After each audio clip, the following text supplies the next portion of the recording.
كنت بتكلم مع واحد صاحبي من اللي انا بحبهم جدا، من الاخوه يعني اللي بحبهم جدا جدا، فبقول له بقى على ابن تيميه. كنت اسمع ايه من احسن من دوله، اللي هو يعني اس التشدد في مصر، وان هو مباحث من دوله كان دايما بتاخد بالها منه. وطبعا حاليا نفس الكلام، يعني قال لي ان الراجل ده مفترى عليه، وان هو امام مظلوم.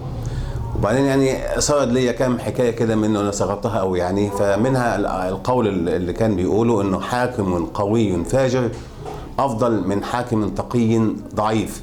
فقالوا يا امام يعني فاجر وهذا تقي، قال فجوره لنفسه وقوته لشعبه. يعني انا بقول برضه بس الخلاصه اللي انا خلص ليها. اما التقي الضعيف فضعفه لشعبه وتقواه لنفسه. وطبعا اللي بيعمل لنفسه ده يعني بيطلع يصلي الفجر ويطلع يصلي هنا ويطلع يصلي هنا وهو ضعيف، ده ما ينفعش طبعا يلي امر المسلمين. اما القوي حتى وان كان فاجرا فيستطيع ان هو قوته تنسب الى امته، وامته هي امه الاسلام. فعجبني الكلام.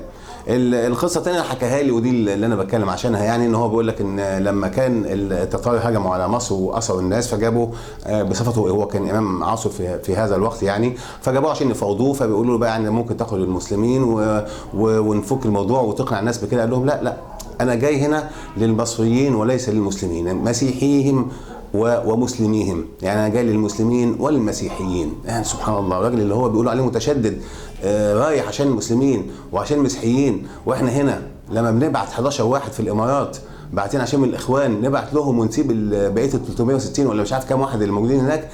دي مصيبه سودة وعمت علينا. لما نيجي نبص اللي يقولوا عليه المتشدد يروح للمسلمين والمسيحيين، واللي هنا لا، يروح يبعت على اعلى مستوى عشان 11 واحد اخواني موجودين في الامارات، والباقيين كلهم سيبهم ولا نجيب سيرتهم. اللي في السعوديه ولا نجيب سيرتهم، بس انا الاغلب اللي راحوا في الامارات. انا رايح بوفد، طب اتكلم بقى عن كل المساجين المصريين؟ لا، انا رايح ل 11 بس. ده اللي احنا بنتكلم فيه. حتى يعني ايه منظرهم كان سخيف جدا. ده ابن تيميه المتشدد بيتكلم عن المسيحي.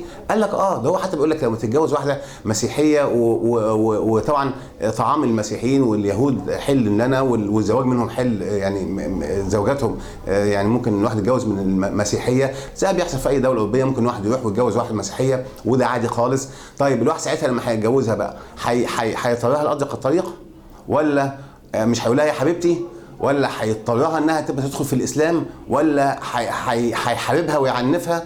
الجماعه فعلا الكلام ده لما قالوه لي بصراحه ربنا، يعني انا ببص فعلا واحنا بنتجوز واحده فيها موده ورحمه، حتى لو مسيحيه ففين بيننا وبينها موده ورحمه. خيركم لاهله وانا خيركم لاهلي، كما قال رسول الله صلى الله عليه وسلم. معناه فيعني الواحد لما يكون خير لاهله واهله دي تبقى واحده مسيحيه، يبقى اذا انا هديها كل اللي عندي من حنيه والرحمه والرأفه والكلام ده كله. طب اشمعنى هنا بقى ما بنعرفهاش الا في يامه الستات، ولما نيجي يامه الرجاله نضطرهم لاضيق الطريق ونحاربهم ونعنفهم وعزه الاسلام تظهر عليهم؟